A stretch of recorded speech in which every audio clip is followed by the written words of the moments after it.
నాతవరం మండలం రామన్నపాలెం గిరిజన ఆశ్రమ పాఠశాల బాలురి ప్రాంగణంలో ప్రపంచ ఆదివాసీ దినోత్సవ వేడుకలు ఘనంగా నిర్వహించారు. ఈ కార్యక్రమానికి జిల్లా కలెక్టర్ విజయకృష్ణన్ ముఖ్య అతిథిగా హాజరయ్యారు. ఈ సందర్భంగా గిరిజన విద్యార్థులు సాంప్రదాయబద్ధంగా కలెక్టర్కు ఘనస్వాగతం పలికారు. అనంతరం కలెక్టర్ అడవితల్లి చిత్రపటానికి పూలమాల వేసి కార్యక్రమాన్ని ప్రారంభించారు. గిరిజన బాలికలు, స్థానిక ప్రజలు ప్రదర్శించిన సాంప్రదాయ దింసా నృత్య ప్రదర్శనలో జిల్లా కలెక్టర్ విజయకృష్ణన్ ఉత్సాహంగా పాల్గొని వారిని అభినందించారు. విద్యార్థులు ప్రదర్శించిన లఘు నాటికలు, వివిధ సాంస్కృతిక కార్యక్రమాలు ఆకట్టుకున్నాయి. నాటు వైద్యం వల్ల కలిగే అనర్థాలు, బాల్య వివాహాల కారణంగా కలిగే నష్టాలను వివరిస్తూ విద్యార్థులు ప్రదర్శించిన నాటికలు అందరినీ ఆలోచింపజేశాయి. ఈ సందర్భంగా జిల్లా కలెక్టర్ మాట్లాడుతూ గిరిజన తల్లిదండ్రులు తమ పిల్లల ఆరోగ్యం, విద్యా భవిష్యత్తుపై ప్రత్యేక శ్రద్ధ చూపించాలని సూచించారు. బాలికలకు చిన్న వయసులో వివాహాలు చేయకుండా ఉన్నత విద్య అందించాలని కోరారు. పిల్లలు ఏ రంగంపై ఆసక్తి చూపుతున్నారో గుర్తించి వారు ఉన్నత శిఖరాలను అధిరోహించేలా తల్లిదండ్రులు ప్రోత్సహించాలని తెలిపారు.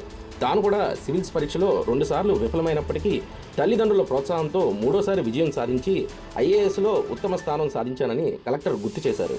పిల్లలపై నమ్మకం ఉంచి వారి అభిరుచులకు అనుగుణంగా తల్లిదండ్రులు ప్రోత్సహిస్తే వారు జీవితంలో ఉన్నత స్థాయికి చేరుకోగలరని ఆమె అన్నారు. ఆడపిల్లలకి తొందర పెళ్లి చేసేస్తున్నారు. తర్వాత ఇన్లాస్ ఫ్యామిలీ అంటే వాళ్ళు కూడా హస్బెండ్ కానీ వాళ్ళ అమ్మ నాన్న కానీ సపోర్ట్ చేయట్లేదు. కాబట్టి ఆ అమ్మాయి అనుకున్నట్టు పెద్ద స్థాయికి ఎదగలేకపోతుంది కదా. కన్న మీరే సపోర్ట్ చేయకపోతే పెళ్లి చేసుకున్న వాళ్ళు ఎలా సపోర్ట్ చేస్తారమ్మా కదా. బేసికల్ గా నేను మీ అందరికి ఈ ఒక పాయింటే చెప్పాలని అనుకున్నా. కన్నాము అంటే మీరు మమ్మల్ని అడిగి కనలేదు, మీరు మమ్మల్ని కన్నారు, వచ్చాము.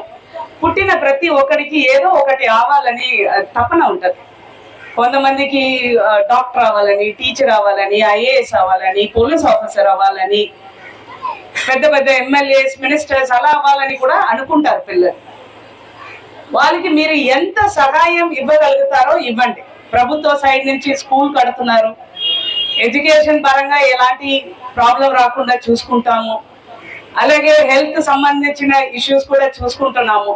మేము మీ అందరినీ ఎక్స్పెక్ట్ చేసేది ఒకటే, ఆ పిల్లవాడికి ఏం ఎయిమ్ ఉందో, ఏం గోల్ ఉందో, అంటే ఏం అవ్వాలని అనుకుంటున్నాడో దానికి దయచేసి 200% మీరు సపోర్ట్ చెయ్యండి.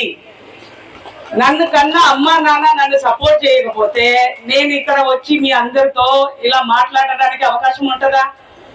డెఫినెట్ గా ఉండదు. నేను కూడా ఒక అమ్మాయే కదా. చదివినప్పుడు ఏమి కాలేజ్ టాపర్, స్కూల్ టాపర్ అలాంటి ఏమీ లేదు. యావరేజ్ గా చదివా. కానీ చదువుతున్నప్పుడు ఒక కళ, ఐఏఎస్ అయిపోవాలి, మనం కలెక్టర్ అవ్వాలి. ఐఏఎస్ అవ్వాలని కూడా లేదు. అప్పుడు చిన్నప్పుడు మనకు తెలిసిన ఒకటే వ్యక్తి ఎవరు? కలెక్టర్. ఏమైనా కలెక్టర్ అనుకుంటే అయిపోతుంది అనే ఒక దాంట్లో ఉంటాము కదా. సో చిన్నప్పుడు నుంచి కలెక్టర్ మాత్రం అయిపోవాలి ఎట్టి పరిస్థితిలో. దానికి ఏం చదవాలి, ఎలా చదవాలి ఐడియా లేదు. సో మాకు తెలిసినది ఎవరు? అమ్మ నాన్ననే అడుగుతాం కదా. అలాగే అడిగాము. మా నాన్న కూడా ఒక మిడిల్ క్లాస్ ఎంప్లాయీ. 25 రోజులు ఉద్యోగం చేస్తే 25,000 30,000 అకౌంట్లో పడుతుంది అంతే. 3 పిల్లలు, నేను పెద్దదాన్ని, నా తర్వాత 2 అబ్బాయి. సో అలా ఉన్నప్పుడు ఎల్డర్ డాక్టర్, కాలేజీ అయిపోయింది, పెళ్లి చేసి పంపించవచ్చు కదా. అబ్బా నాకు భారం తగ్గిందిరా అని చేయలే. ఏం చేశారు? ఓహో ఐఏఎస్ చదవాలంటే మంచి కోచింగ్ సెంటర్ ఢిల్లీలో ఉందంట. నేను తమిళనాడులో పుట్టాను, మధురై అని ఒక ఊరు. అక్కడ నుంచి ఢిల్లీకి పంపించిన ఆడపిల్లలు ఒకలే పంపిస్తున్నానని నాతో పాటు నా అమ్మని కూడా పంపించినారు. ఢిల్లీలో 2004, నేను చెప్తున్నది ఇప్పుడు కాదు, 2004లో కాలేజీ నుంచి బయటికి వచ్చా. అప్పుడు మాకు యూజువల్ గానే తమిళియన్స్కి హిందీ పెద్దగా రాదు. మా స్కూల్లో హిందీ నేర్పించారు. తమిళ్ తప్పితే ఇంగ్లీష్, ఇది 2 వచ్చు. దీనితో పాటు మా అమ్మకి నాతో పాటు పంపించి అక్కడ కోచింగ్ సెంటర్ ఏది మంచిది అని కనుక్కొని అక్కడ అడ్మిషన్ ఇచ్చి 1 సంవత్సరంతో పాటు నాతోనే ఉండి కోచింగ్ చేసుకొని మళ్ళీ తిరిగి వచ్చా. ఫస్ట్ ఎగ్జామ్ రాలే, రెండవది ఎగ్జామ్ రాలే, ఏం చేస్తారు? మంచి అబ్బాయి చూసి పెళ్లి చేసేద్దామంటారు, అంతే కదా. ఢిల్లీ పంపించినాము, లక్షలు లక్షలు ఖర్చు పెట్టినాము, 2 సంవత్సరం అవకాశాలు ఇచ్చాము, కానీ అమ్మాయికి ఐఏఎస్ రావట్లా. లేదు ఏదైనా కాలేజీలో టాపర్ అయి ఉంటే నమ్మకమైన వస్తుంది, లేదు యావరేజ్.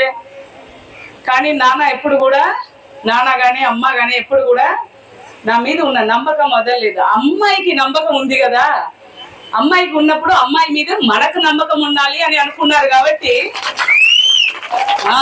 అది అనుకున్నారు కాబట్టి మళ్ళీ రాశాము. రాసిన తర్వాత ఇండియన్ రెవెన్యూ సర్వీస్ అని చెప్తారు, ఈ ట్యాక్స్ వేస్తారు కదా, అసిస్టెంట్ కమిషనర్ ఎయిర్పోర్ట్ లో నిలబడతారు కదా వైట్ అండ్ వైట్ యూనిఫామ్ వేసుకొని, అలా అయ్యా assistant commissioner Chennai international airport 2008లో. సో కానీ అప్పుడు నేను ఆగలేదు, మంచి ఉద్యోగం వచ్చింది. మళ్ళీ అమ్మ నాన్నకి ప్రెషర్ ఏంటి, అమ్మ నాన్న ఊరుకుంటే కూడా చుట్టూ ఉన్న వాళ్ళు వదలరుగా, ఏం చెప్తారు? మంచి ఉద్యోగం వచ్చింది, ఆడపిల్ల పెళ్లి చేపించండి. ఐ డోంట్ నో ఈ పెళ్లి ఎందుకు చేసుకోవాలి అని అంత ప్రెషర్ ఏంటి కదా. మనకి ఎప్పుడు నస్తుందో అప్పుడు పెళ్లి చేసుకుంటాం, లేదు అమ్మ నాన్న ఊరుకుంటే కూడా చుట్టూ ఉన్న వాళ్ళందరికీ ఇదే బిజినెస్, మీ అమ్మాయికి ఎందుకు పెళ్లి చేయలేదు. ఇప్పుడు కొత్తగా ఒకటి మొదలైంది, ఏంటి? మంచి ఉద్యోగం వెళ్ళిపోయింది, పెళ్లి చేసేస్తే శాలరీ మీకు రాదు కదా, వేరే వరకు వెళ్ళిపోతుందని పెళ్లి చేయట్లేదా అని. ఇలా క్రిమినల్ గా చాలా మంది ఆలోచిస్తారు, నిజమా కదా? నిజం. సో మళ్ళీ నేను నాన్నకి అదే చెప్పా, ఐఏఎస్ అవ్వకపోతే పెళ్లి ఏం లేదు, పెళ్లి ఎప్పుడు చేసుకుంటాను, విజయకృష్ణన్ ఐఏఎస్ అని ఏ రోజు వస్తుందో అప్పుడే చేసుకుంటాను.